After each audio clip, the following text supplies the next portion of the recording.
Well,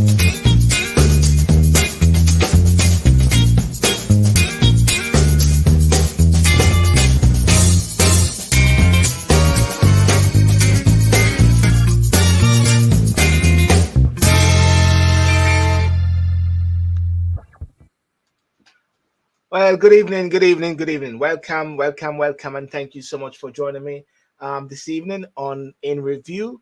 And want to thank those who are coming in, those who are here, and most especially, I want to thank those who are especially on TikTok, Instagram, and YouTube, and Facebook as well. Facebook as well. I'll be having Sir Garry Graham this evening, and I'll having a new guest, of course, Miss Mercy Gilbert. The political heat is on all over the world right now in regards to uh, Jamaica, the UK. But most importantly, before we go any further, we have to touch base also on King Charles and the cancer. There's also in the Middle East, what is happening over there in the Middle East, which is still happening. We've got Tucker Carlson also moving over into Russia, interviewing the big man over there. So it's a lot of developments which is there. So feel free to join in and as well and to share your views. My name is Sylbourne Sydial, and welcome to In Review. But first of all, let me just invite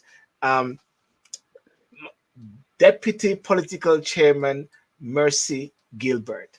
How are you, Mercy? Hi, Sylbourne. I'm very well, thank you, this evening. Fantastic, fantastic. Thank you so much for joining today, and for this is your first time as well, and I hope we can have more conversation. Deputy Political Chairman of Petswood, Knoll, Vice President of Clapton Football Club, Ambassador Hero, UK Chairwoman, DWDM United Nations. You'll have to tell me about these. Advisor government have been known to be activists for social justice. I don't know which party are you into. Which party are you in? Shall I say, or shall we keep that quiet? We keep that. Yeah, we go with the flow. We go with the flow. Let me bring in Sir Garry Graham. Sir Garry, how are you, sir? How are you doing today? Not bad, not bad. How are you? I'm good. I'm good. Fantastic. I introduced you to Miss Mercy Gilbert. Yes, and, Mercy. Good. It's good to have you, Mercy Gilbert. Good evening, Garry. There's a song that they say, "Mercy, mercy, mercy me." You know. I always hear that. Well, listen, I'm gonna go straight into it because, as you know, Prince Charles. Let me see if I'm hearing a feedback there. Let me see. Garry, it's you, Garry. You got a feedback there, Garry. You got a hollow sound. It has a heavenly sound to it, but maybe that's your reverend. Maybe that is what it is. It's like a hollow sound, like a halo. we work with that. Yes, King Charles was diagnosed with cancer, and I believe one of the positive thing which has happened is that when King Charles was the prostate swollen bit which he went through, he opened it up a lot, so people were able to not open it, but he was open to the public, very transparent, and as a result of that, a lot of people went to check their GPs, and with the cancer bit now, it has opened it into another level as well. Mercy, what's your take on this bit here with King Charles? Well, for me, my children were choristers at Westminster Abbey, and King Charles was somebody as a parent I used to see quite frequently, and he's a very nice gentleman. I was with his cousin yesterday, and it's very, very sad that he's only been king for less than a year to suddenly have this traumatic health scare or health issue, especially after losing his own mother to the same thing. So it is sad for the nation, I believe. Yeah, and in regards to the whole transparency thing, because normally before royals don't share things so publicly before. It's normally a hush thing, and you read about it 50 years time or 102 years time, isn't it? Yes, well, I believe King Charles is a different type of modern king, and he's very much in touch with the people. So I think he felt it important to be honest with people. I think since COVID and the last couple of years, we've gone through so much, and he felt that it's important to be transparent, and being transparent with the nation was more important, especially when it comes to issues that he feels that we need to confront certain issues ourselves. And the prostrate one, as you said, health matters, where men don't really want to come out and mention when they're ill. I think he felt it important to encourage more men to come out, more men to check out these health issues and be aware of their health. Yeah, Gary, what's your take on this? Let me just you're having some sounds in the background, Gary, but go on. Yeah. Yeah. Well, I mean, there's nothing going on around me, so I don't know what's going on, really. Don't There's worry, no other we're in sound. heaven. We're in heavenly places. That's right. Probably you're hearing, probably you're hearing something I'm not hearing, but anyway.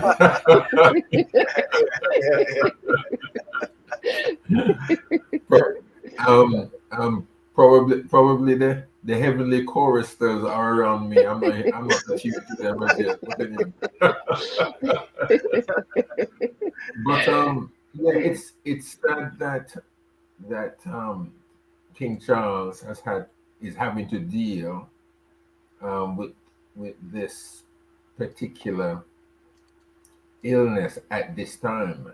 He's only just ascended the throne really within the past year, and it would be sad if it's any more dangerous than what we have been told.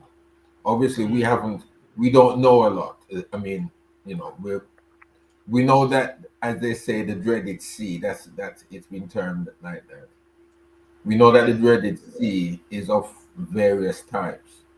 We know that it could even, be aggressive or not. We don't know. We've been kept in the dark where that's concerned. And I'm hoping, that it's not as bad as it could be. Let's hope that he can get through it. Mercy did say that, or she did allude to the fact that he, King Charles, would be a very, very different monarch than probably all the other monarchs before him. Yes. It would see that he's very much down to earth.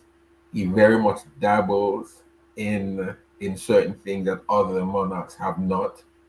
I think people before now, while he was prince, they were a bit probably afraid, if I could use that word, because up till a certain year, and this is hundreds of years back, the monarchs were prohibited from commenting on political issues, where it would believe that King Charles now, he always spoke as if he would dabble in political issues. So I think politicians were a little afraid that when he ascended the throne, he would go in certain directions which they didn't want him to go. And to me, I think politics needs to be shaken up. Now, Yeah. whichever way he goes, I'm not sure. I don't know what his thinking is or what his thinking When, may be. when you say politics need to be shaken up, are you saying that King Charles putting his foot in there or so will shaking things up? The, I guess you're linking Well, the yeah. I believe. I think. Put it like this: Mm. could things get any better, or could things get any worse now? I think that with with okay, let me just say, with King Charles saying something now, it may cause the political parties, and let us say the two main ones as it is, and you may have a third one which people may say, well, the Liberal Democrats should also be included in that. it would cause them probably, it will shake them to such an extent that they have to pull their socks up, Yes. because there's another entity that has now entered the frame that is causing people to think and to really make a choice of what they want. Now, Yes. many have, I've spoken to one or two, not many, I've spoken to one or two people that about the idea, and they've said that if the monarch, whether it be the king or whether it would have been the queen, but if Mm. either one ever stepped into politics, then it would be terrible. It would go into anarchy. Anarchy would reign. I'm not too sure. I don't know. I'm not a political Yeah. animal where that is concerned, so I wouldn't know how to assess that. But I believe that if whoever went in now, and funnily enough, I did say, and I'm sure I said it to you, Sil, at the Mm. time, that um, that I think even if King Charles stepped back, not step back, I don't know. I wouldn't want him. I wouldn't want him to I wouldn't want to see his demise in the throne. But Mm. I really believe that the time that we are in, that this is William's time. This is William's generation. Yes. And if William stepped in, I don't. I think that he would. I think he would. Now, he's a dark horse to some extent. He's not like his father. I think Mm. he's got a little bit of his mother. Harry more has more of his mother than William, but I think Mm. William would shake things up a bit, and I do think Yeah. that that politics needs to be shaken up. I really What? believe so. Yeah. Mercy. So Mercy. Yeah. Thanks for that, Gary. Thanks for that, Mercy. What do you think about what Gary's saying about taking over politics with with the king and Harry and William? Because Harry isn't there, and Harry's still there. Can't get rid of Harry and Meghan. That's Gary's friend, Harry. It's Gary's friend. Well, I think the king does know that he's not to meddle in the political arena, and he knows, and he's been groomed enough to know where to draw the line. And I think this was more about a lot of his private life, including, you mentioned Harry of recent has been out there in the media. You mentioned the late Princess Diana. This has also been in the media, his whole personal life. So I think he felt it was important to put out this part of his personal life himself, rather than the media get onto it, and they have a whole different twist to what interpretation of his diagnosis. He is still going to be doing a little bit, I think, as King Charles, but he'll be conducting a lot of the meetings privately. I think this is a time, as Graham said, for Prince William to step forward, and he was doing that anyway. I think he's equipped enough to take on the role. I think we are in an era of modern royals, and I think it's possibly Prince William's time. Yes. Yeah, it's very interesting you say that, because when Queen Elizabeth was getting on there and she was getting a bit slow, Prince Charles came in and was doing a lot of what Harry, in a way, not Harry, what William maybe is now doing. So it's like we're seeing some signs, and many are saying that uh, they're giving him a few years, if anything. So William will maybe have to step up to the plate, if anything. As I always say, the king is dead, long live the king. you know. But one of the things that I saw though when I was looking at is what they're saying about him is that they said the type of cancer has not been revealed, but they say it is not prostate cancer, but was discovered during his recent treatment for an enlarged prostate. Now, there's a saying that lots of men, black men especially, do not like to test for prostate or to do that sort of thing. But it shows right there that by doing the test and these things, you may uncover something else which is lurking there. And I think that is what has shown is like, I would say this is like a teaching moment for people to recognize, Yes. isn't it, Gary? A teaching moment for people to recognize that you need to really stay close to your doctor. Yeah, well, I think if even that needs to be looked at, because I think I'm sure we all have had some experience, probably not us personally, but there's been some experience where others have been to their doctors, they go to their hospitals, they see the consultants over a Mhm. period of time, and nothing really is said. Nothing really, they know. And the funny thing about it, I'm not convinced that things happen overnight just like that. I think that a lot of these things that people are ailing from, the doctors, the consultants know already, but they do not share with the individuals what they are seeing. So to us as the patients, it's a surprise. For us, if when they look at us and they say everything is fine, we take it as fine. But when they see something, I don't think they tell us everything. I don't think so. So you So think it, it's, yeah, it's, go on. it's always good. Listen, it's always good to have a good relationship with your doctor. Yes, Yes. check up on things. Have your finger, as they would say, on the pulse where your life is concerned. But then again, how much will your doctors tell you?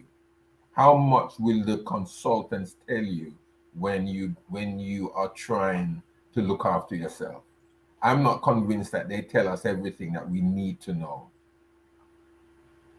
Um, Mercy, do you think there's something dodgy? You think there's something dodgy going on, Mercy? Well, with my mom being in the NHS and working for them, I have to say no. Otherwise, I'm sure after this interview, she'll she'll call me. um, so I would say doctors, especially my dad was diagnosed a few years ago with cancer, Mm, and it was caught early.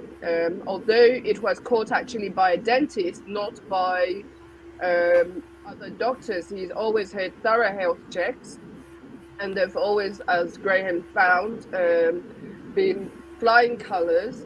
At first, they didn't think anything; they just thought it was an ulcer. But then the dentist said no. He feels it's something more sinister, and asked mm, for it to be investigated, only to discover it was quite rapid cancer of the mouth.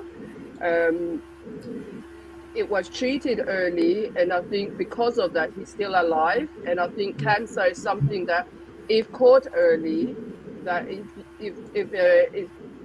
treated, and people can live quite reasonably well. Some people come out into remission, and I think it's all about how people are take it on. And I think it's in the best of the doctor's interest for them to make sure that the patient is well, and how fast it's caught. I think it's also in their concern to do with the budget. Otherwise, they end up spending much more. Especially, I think that's what has happened during COVID. A lot of Yeah, patients died because there was not enough um, in the budget to treat people of cancer patients. yeah. Okay. Well, we want to wish King Charles well, and we trust that men, because even like with the prostate bit and my discussion the other day with um, our good friend Anthony Francis, Think It Planet Do It Now, who is with Prostate UK. What he said is that one out of every four black men will have prostate cancer, and one out of eight. So therefore, I believe, Garrett, we should speak into it to say, let's fight against those statistics, but that is the statistics as well. And sorry, Gary, and for and for people, Gary, you're saying something? And for No, I wasn't. I wasn't going to say anything. I want. I want to. I want to sympathize, but agree with what Mercy says. Yes, I mean yes, there are some doctors, there are nurses, there are consultants. Not all of them behave the same way. There are some very good, and I think we've got to give credit where credit is due. But again, there are some that are not very nice. I think in any and in every and in any profession, you will always find individuals that are not nice people. mm, And Yes, it's not because for us. I was remembering as you were saying that there was the Dr. Death, I've forgotten his name, like, many years ago, I think about 15, 20 years ago, when you're talking about the not too good doctors. mm, And with Dr. Death, he was rather doing exactly what you mentioned, ignoring people's illnesses and actually even killing off patients. So there is that end, the sinister side. yes. Yes. Well, in moving on from here, and you're talking about people not being nice. You think the prime minister wasn't nice in Parliament? Um, Question time with him and Keir Starmer. Keir Starmer was there, and the prime minister. There was an altercation. I didn't have it. I won't play it, but there was an altercation whereby prime minister's question time, Punch and Judy. Rishi Sunak has accused Keir Starmer of demonstrating the worst of politics for using the tragedy of Brianna Gay in the House of Commons. And for persons who do not know, Brianna Gay was killed by two persons who somehow she had trusted them. She had trusted them, and but Brianna Gay was she was trans, wasn't it? She was trans, and in the process of because sorry, the mother was at Parliament, and the mother was supposed to be looking down or something like that. And I believe Keir Starmer took he had concerns with what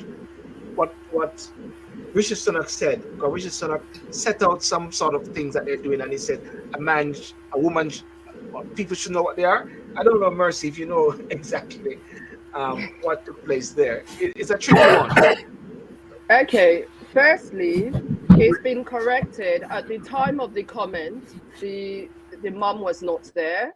Yes, And then the other aspect of it is that the Prime Minister, Rishi Sunak, he said he didn't hear what Keir Starmer had said because of the noise in the chamber. yes, So I think Keir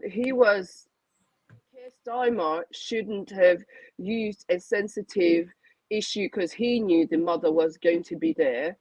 yes. This is a year of elections. We've got two, and this is a year of punches in politics. But some punches should not be thrown where it's a sensitive issue for a grieving parent. Mm, So one could look at it. People blame Rishi for having the dig, but I would say that Keir Starmer shouldn't have brought it up in such a manner, because I think that was where there was insensitivity of Keir Starmer yeah. in that matter. Yes. Let me play something here, and Gary, I must say, you're really in heaven. I'm hearing a lot of commotion on your side, but nevertheless, still, let me play this bit here. Here it is. Well, like everyone, I was completely shocked by Brianna's case. To have your child taken from you in such awful circumstances is almost impossible to come to terms with. And for Brianna's mum to talk with such empathy and compassion about that, I thought was inspiring, and it showed the very best of humanity. I have nothing but the most heartfelt sympathy for her entire family and friends. But to use that tragedy to detract from the very separate and clear point I was making about Keir Starmer's proven track record of multiple U-turns on major policies because he doesn't have a plan, I think is both sad and wrong. and it demonstrates the worst of politics. The father has demanded an apology from you, so will you honour that? If you look at what I said, I was very clear talking about Keir Starmer's proven track record of U-turns on major policies because he doesn't have a plan. A point only proven by today's reports that the Labour Party and Keir Starmer are apparently planning to reverse on their signature economic green spending policy. That just demonstrates the point I was making. He's someone who has just consistently changed his mind on a whole range of major things. And I think that is an absolutely legitimate thing to point out. And it demonstrates that he doesn't have a plan for the country.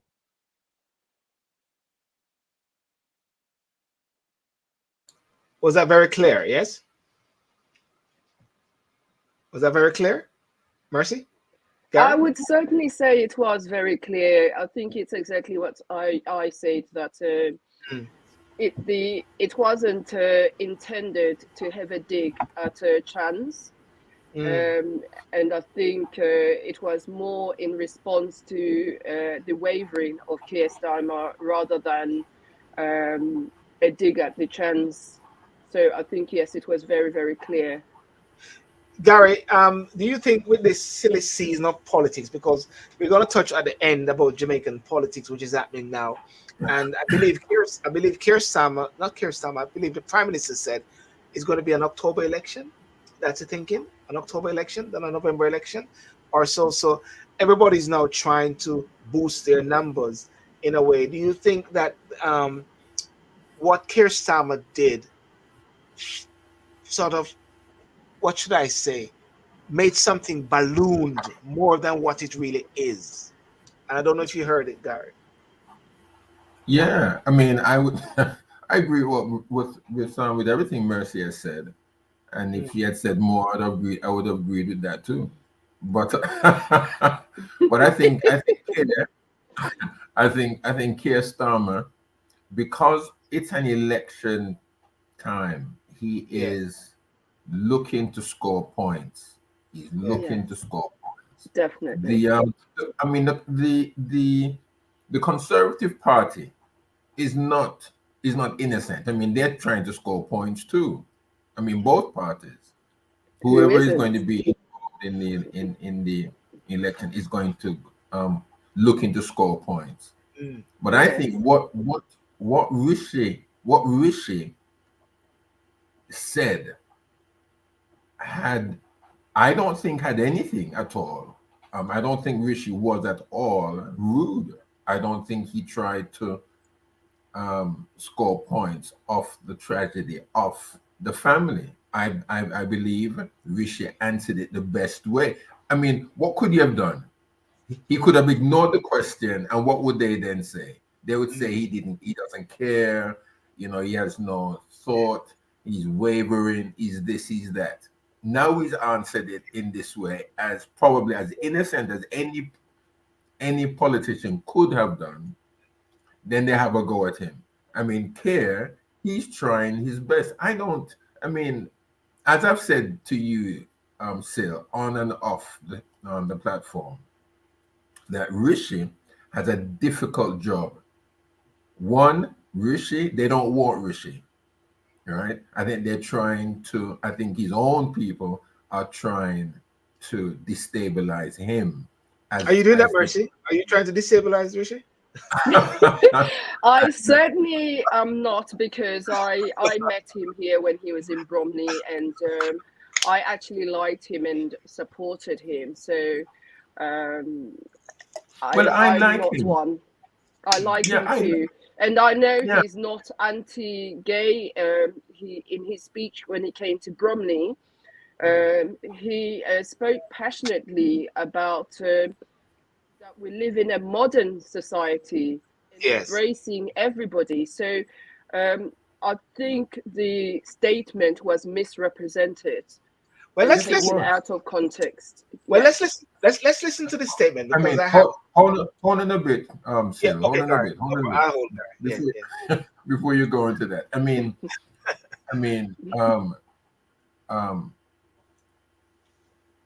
Rishi has brought back some credibility. I'm sorry, I'm a conservative too, Mercy. So I'm not. Have I I'm given not it away? labor minded. I'm not. I'm not labor minded. But Yes. but Rishi has brought some credibility back to the office of the Prime Minister. I mean, I think he has addressed from the moment he stepped into the Prime Minister's office or role or he took on the position, he has been down, he has gone down to sorry, he has gone down to the order of business of the day. Yeah, Not sorting of it. Yeah. one day, not one day has anybody made any fun of how he looks like, his shirt of his out of his pants, his head not combed, he's not presentable. Are you trying to create a standard? You're trying to measure it with someone? He has not he has not parachuted he has not parachuted into the city of London. He's not caught on All a right. zip line. He's not caught on a zip line. He has not been caught on a zip line, he has not made gaffes. I think they ought to give Rishi a bit of space, give him some credit. And he's brought Yeah. even on the world stage, they respect him. There is some respect given back to the Prime Minister of the United Kingdom.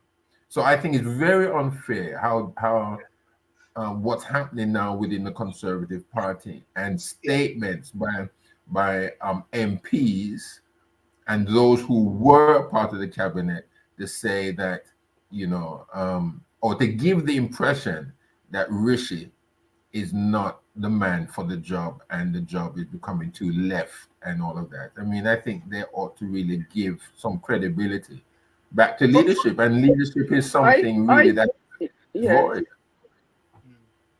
Go ahead. Yes, Go on, Mercy. Go on. I think I would agree with you. I think everybody knew that regardless which party you were in, that after all that happened post-Brexit, it was going to be a very tough job to be Prime Minister.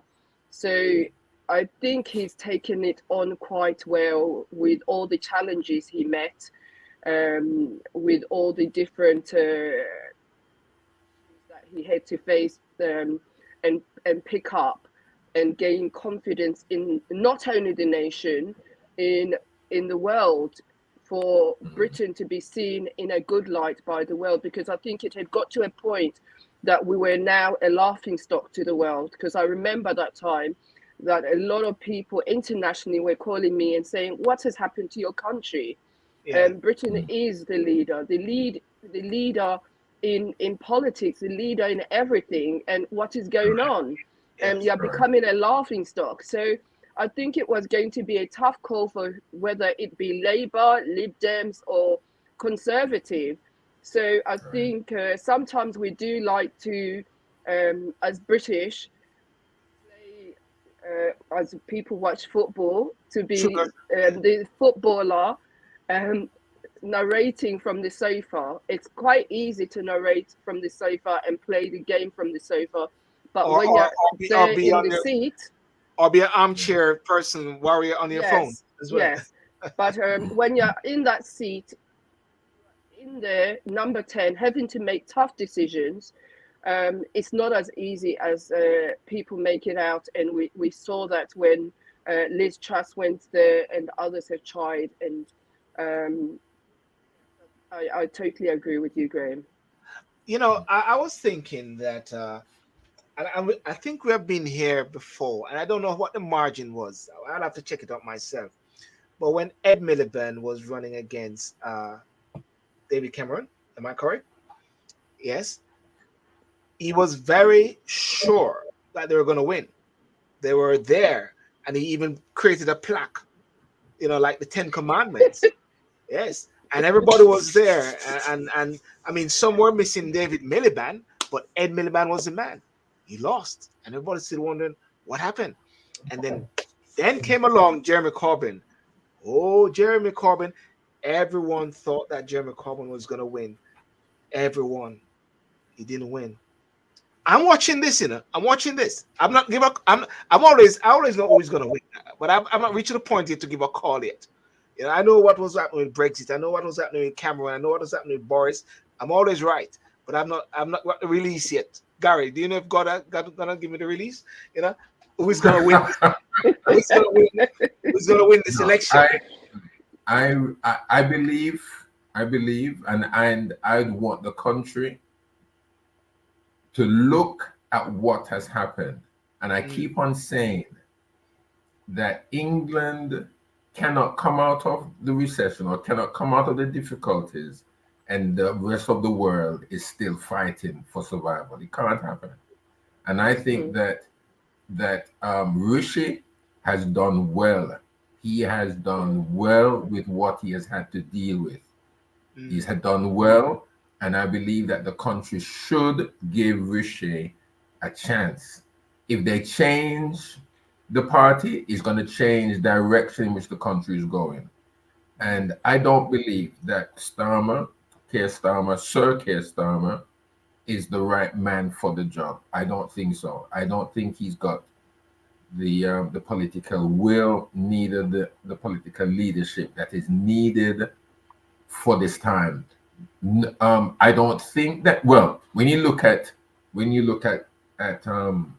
at Rishi, when he wasn't prime minister, nobody knew. Nobody knew. I mean, you couldn't say he was the man for the job. Nobody knows that they're the man or woman for the job until they're in the job. But Yes. but to some extent, from where Rishi is and where Starmer is, if Starmer is what he is at as an opposition leader, then he is not like a Tony Blair. I'm not saying that you must mimic somebody, but Yes. whether you are a leader or you're the opposition, you'll get a sense of what the leader is going to be, or what the individual is going to be, from how they perform. And Keir Starmer is not performing like he's a leader in waiting. I don't think so. I think that Rishi, I think that he is making inroads. There may be small steps, but they're steps all the same. He's making inroads, and I believe that he will do right for the country, and I believe that he will win. He may not get the massive majority that some may be hoping, because if you listen to some of the people right now, he's not going to win. If you listen, because he's not getting the support that I believe that he should get. And if you listen to some to the even to what's her name, Liz Truss. I mean, I don't. What is she doing? Is she starting a party? Is this just Yes, starting she started a new party. I heard of that yesterday. It's madness. And she wants to be prime minister. Look what she did. Look what she did a couple of months ago when she came in. She made. She broke the record. She broke the record. That's what we. She broke the record. Yes. Yeah. No. I'm shocked because you got the Reform Party, and everybody's trying to take advantage of this moment, in a sense. But we watch space and see. But I believe very strongly, though, and I hope that the Conservatives don't try to push out Rishi for a new leader to try to cushion the blow. What blow or so? But really, I don't know. I think it's always good when people just stand behind your leader. At this point. I think so too. I totally agree that once a leader is elected and is in office, we should get behind them and support them, because it's hard enough being a leader in itself, and we're at the verge of a world war, and there's so much going on, and rather than to get the prime minister's focus on certain issues, it's important for him to focus on the most important issues at hand, and then that is tackling the issues that matter to the public. That's what I believe. Yes. We're talking about the silly season, and this is really the silly season of politics, because Jamaica just recently called. Well, today is nomination day in Jamaica. Today is nomination day in Jamaica for the local government election. This has been postponed for a long time, and the election day is going to be February the 26th. Jamaica politics is exciting, Mercy. I Very, don't yeah. know. I mean, right now, right? I mean, the interesting bit is that when in Jamaican politics, it's like a party. It's a big Garry. It's like a big bashment. I was looking at some videos a while ago, and it's like a big bashment going on there. You know what I mean? Look at look at this.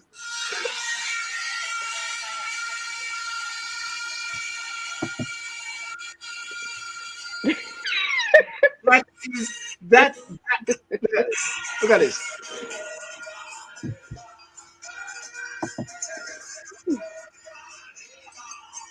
Now, my question is this.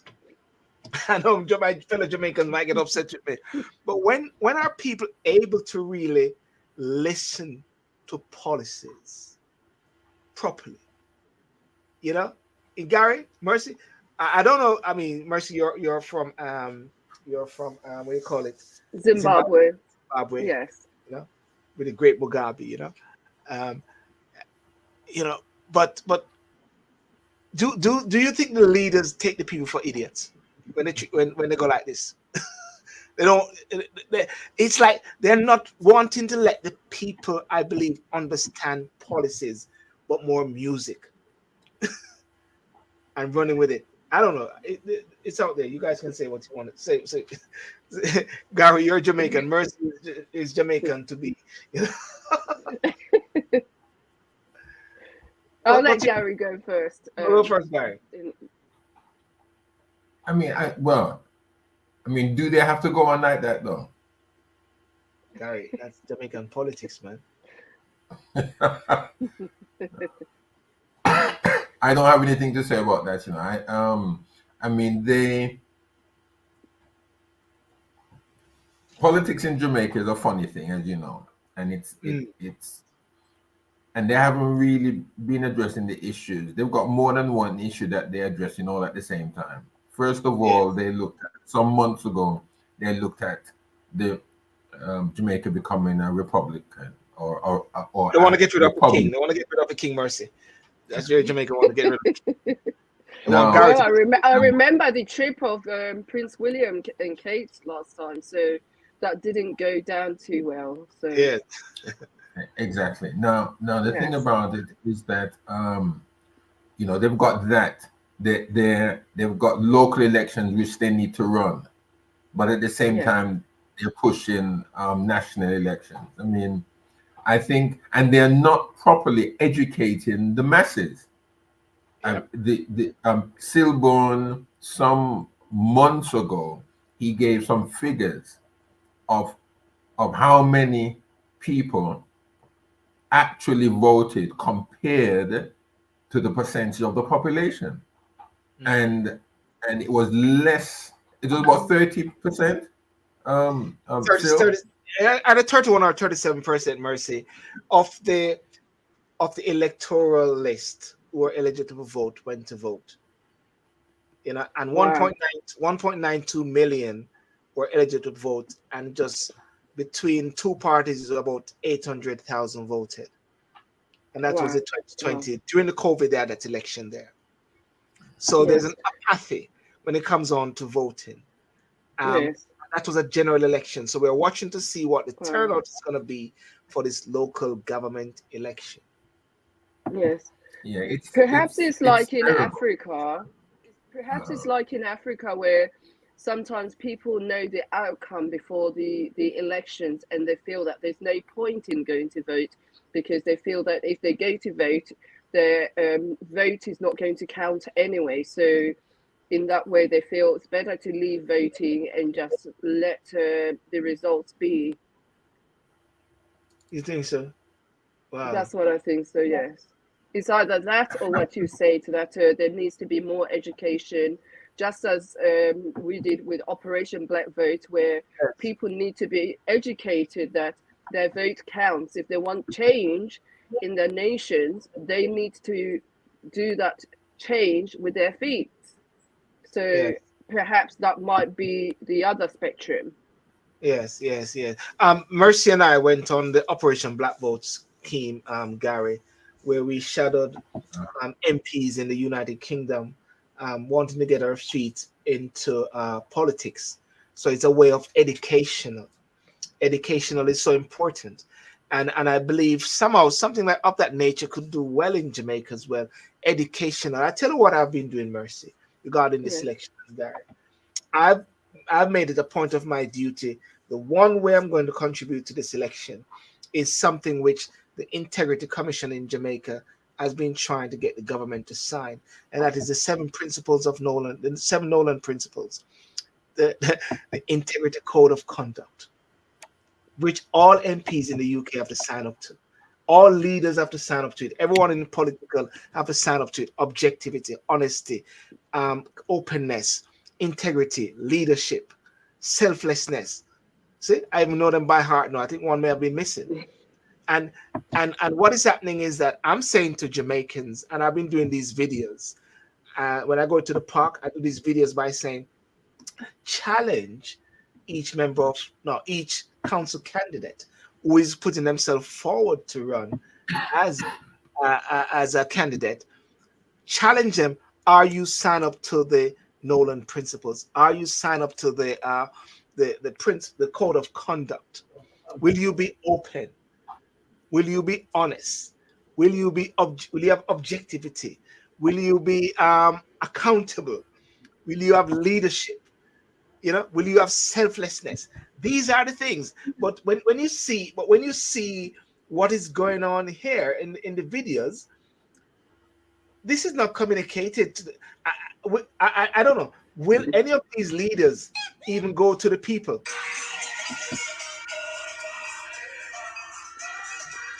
Yeah. See that, Gary? That's it. And the next one is not better. Not better.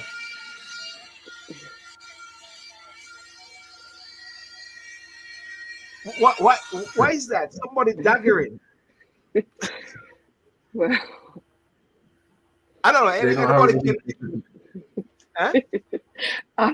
I'm in shock, but I think we do have to hold our leaders. Sorry, we do have to hold our leaders into account. It is very, very important. So I think in Africa, and I guess Jamaica is the same, that when leaders and people enter politics, it's an access to a lot of money, a lot of power, and no thought for the Yeah. Is she there? electorate. Yeah. Uh-huh. So I Are you, think are you there, that is. I am here. Can you Okay. hear me? Yes, we can hear you. Yeah. Yeah. So I was saying that I think it might be the same like in Africa when people go for positions in politics. It's about power and the money you get from being in the office of a politician, and there's no thought for the electorate.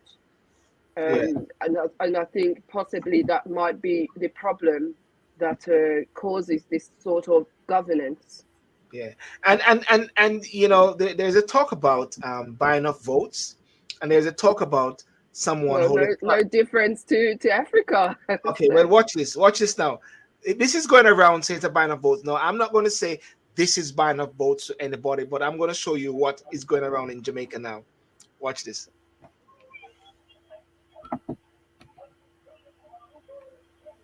Somebody counting money, wow. and then in this particular case here, you're not going to see it. It's going to be in the next video. Someone actually approached the car, and then the guy who was driving the car came out and almost fired a gun at him. My goodness. Right. This is what is happening, and the next video is very shocking. So Let me show it to you. Okay, my people. Okay, my people. David Chen here. I'm Sorry. saying to you, Sorry, this is it.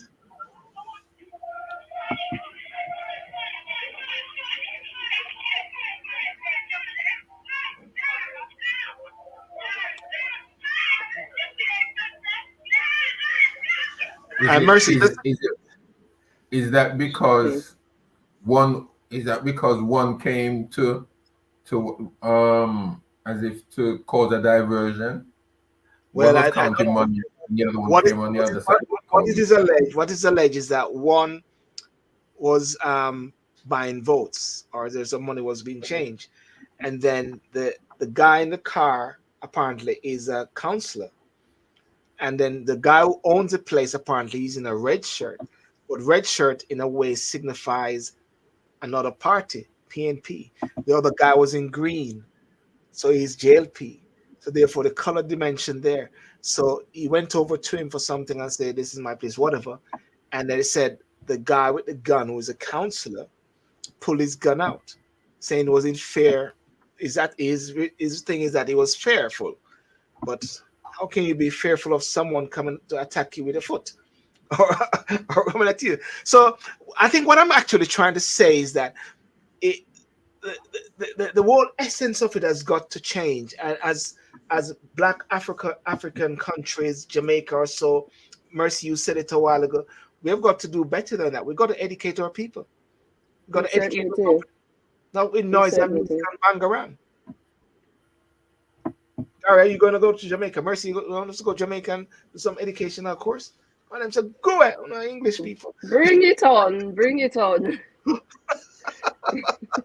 Although the gun part sort of scared me, but yes, I think it's very important. I think for us in the diaspora, I'm one for us going back to educate what we've learned here and impact the skills we've learned in the Yes. West.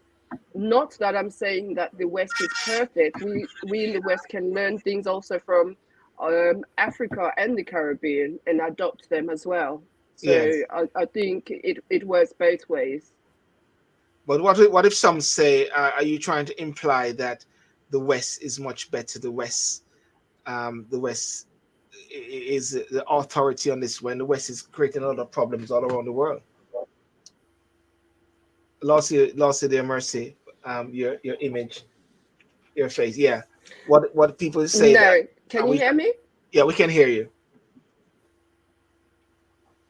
Are we gonna say the West, the US, the UK, France is the answer, the way how to actually teach people, teach countries about democracy or the best way to operate? Garry? Mercy, you're there, yeah? You can hear? I think Mercy can't hear. Garry, can you hear me? I can hear you. Yeah. I can hear you. Yeah. The point I'm trying to say is what Mercy alluded to, the West coming in and training our country, or we as people within the diaspora should be actually challenging the leadership, the Andrew Holness and Mark Golding, to say, teach the people, train the people up to understand the whole sense of politics, not with these noises. Yeah, well, I mean, the thing about it is that that I believe has been done in some way or in some form throughout the years. Yes. But then how willing is the community or the nation? How willing are they to want to be retrained or shown the right way? It's it's going to be a very difficult job. But then at the same time, the leaders of our countries, how much do they want their constituents really to learn or to know, because they want to remain in power, don't they?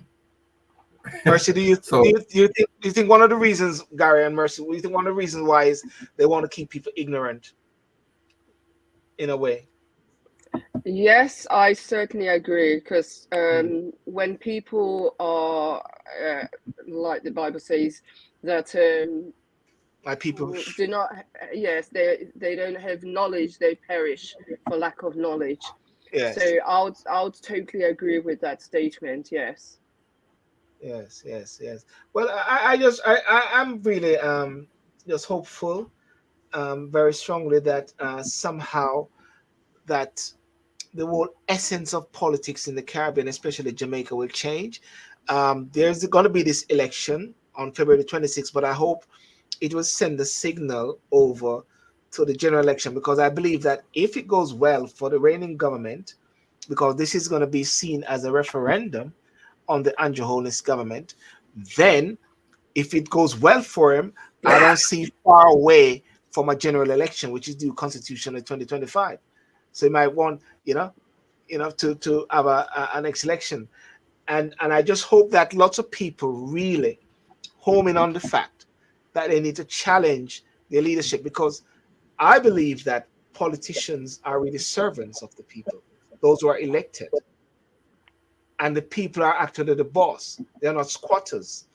The government is not landlords. Those are some of the terms which I've been using to sort of to get a different mindset, you know. And for the UK as well, that couldn't happen in the UK. Of course, they couldn't do that in the UK. Yeah. So so Yes, so, so, yes. so yeah. So Gary, what's your last word on this? What's your last word on this? On in Jamaica there. For Jamaica, I mean, I don't know, Sil. I think that the leaders, these men need to do what's right. They need to do what's right. I mean, they've been doing some very shady business, as we see and as we know. And I believe that if they want the country to respond favorable um, in a favorable way, Mm, then they will need to behave differently, and then they will get the response that they want to see. But yes. obviously, the response that they want to see still is the responses that's happening right there and now. They're not willing for people to change, and we see that across the board in many ways.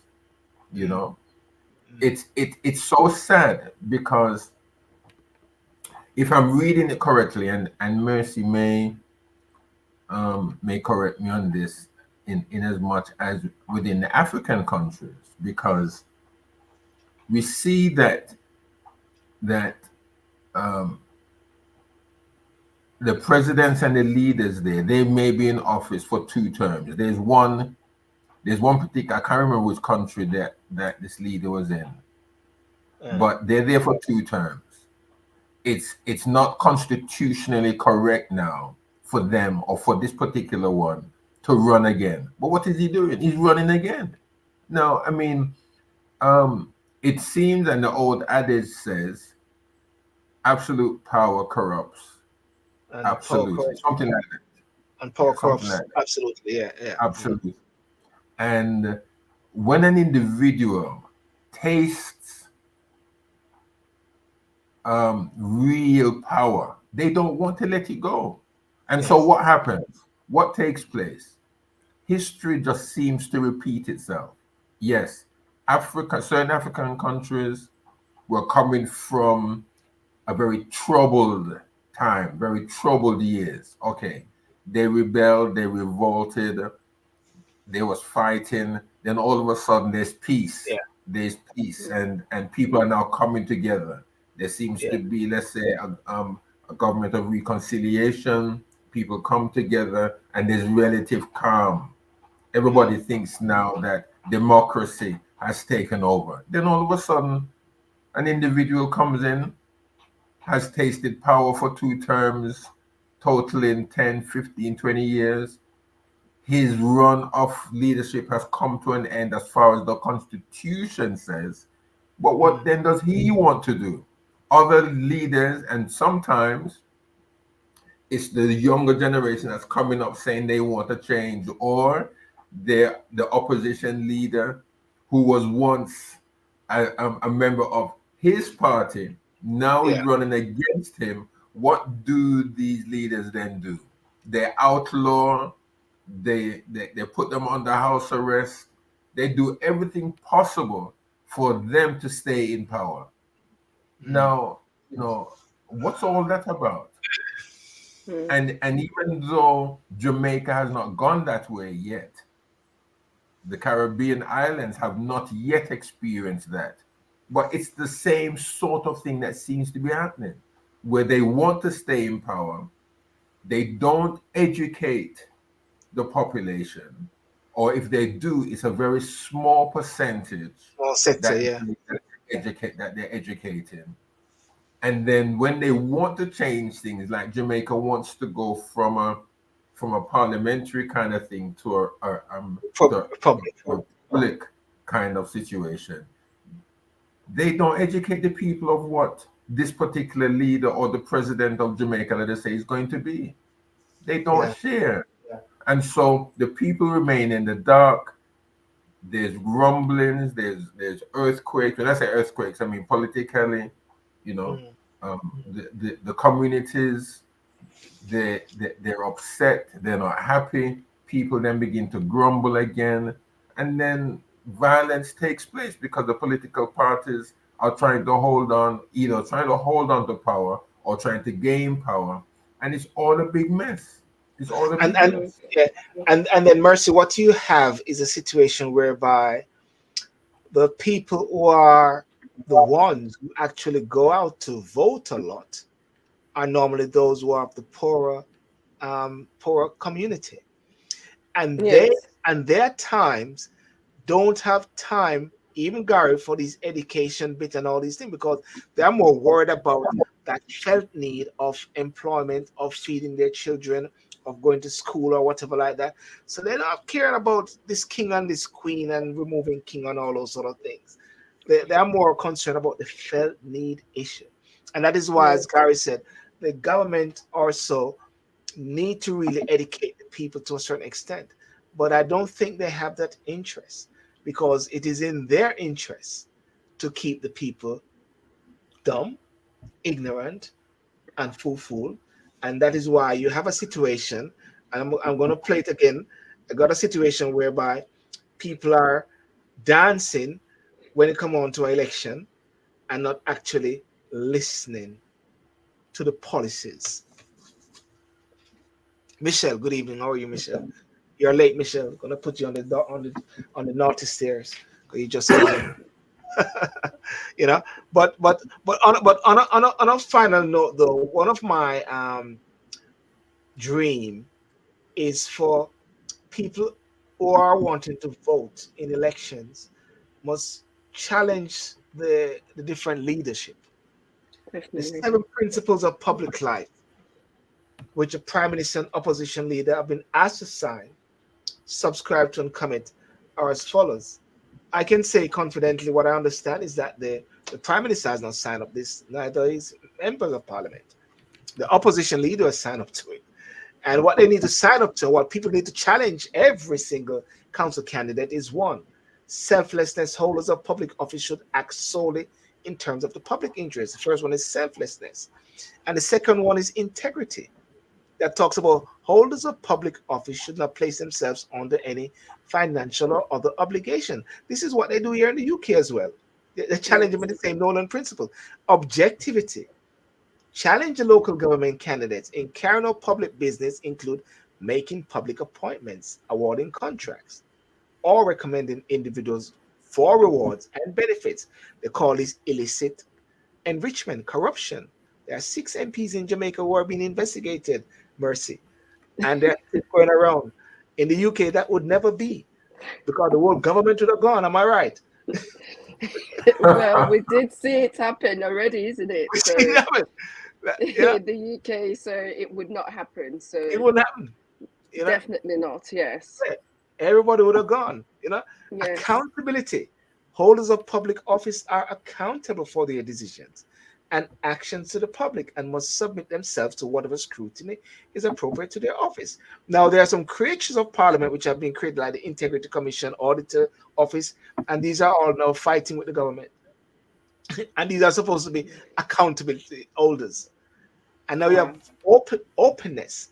Holders of public office should be open and transparent about all the decisions. And 6, honesty. Holders of public office have a duty to declare any private interest relating to their public duties. The question is, have all these local government candidates declared any of their private interests before stepping into the ring? And 7, leadership holders of public office should promote and support these principles by leadership and example. There. That's my dream for this election. That the people hold the people accountable. The people hold the servants accountable. All right? So that's my thing. Anyway, Mercy, I want to thank you so much for coming on tonight, and look forward to you coming on some other time as well. And lady, no problem.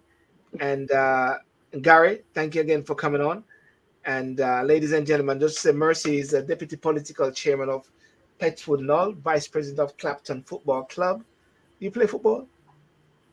No, I don't. I know Nigeria won yesterday, so.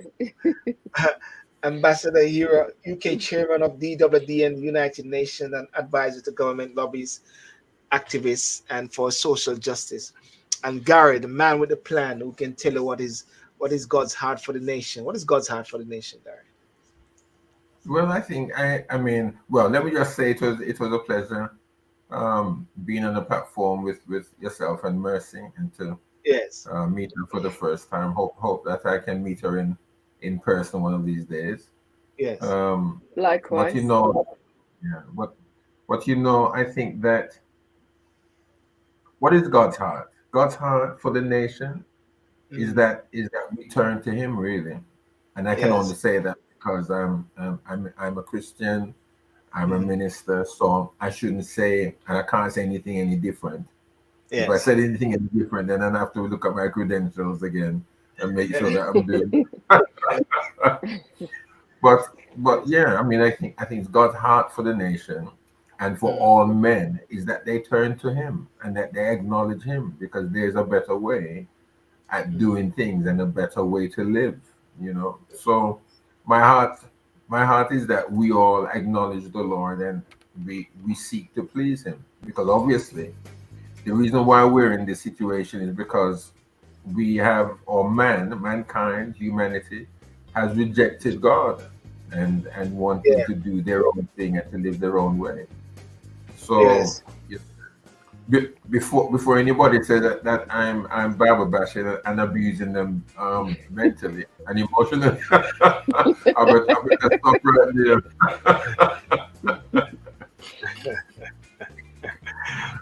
Don't worry, Garry. That's good. Well, ladies and gentlemen, I want to thank you so much for coming on. Those who are on YouTube, thank you. Remember to like and subscribe. Those on Facebook, TikTok as well, and Instagram. And also, my final thing I want to say is that there's a town hall meeting with His Excellency Alexander Williams, the High Commissioner for Jamaica, on the 21st of February 2024, 6 p.m. to 8 p.m. at the Holy Trinity Church, Prince Consort Road, London, SW7 2BA. He's a recent new High Commissioner, and I think it's going to be streamed live as well by Theo. Register CRO at jhcuk.com. Town hall meeting with His Excellency Alexander Williams, High Commissioner, the new High Commissioner for Jamaica in UK. So thank you so much for that. Okay, peace out, guys. Have a good night. Thank God you. bless you. Cheers. Bye-bye. Thank you. Bye.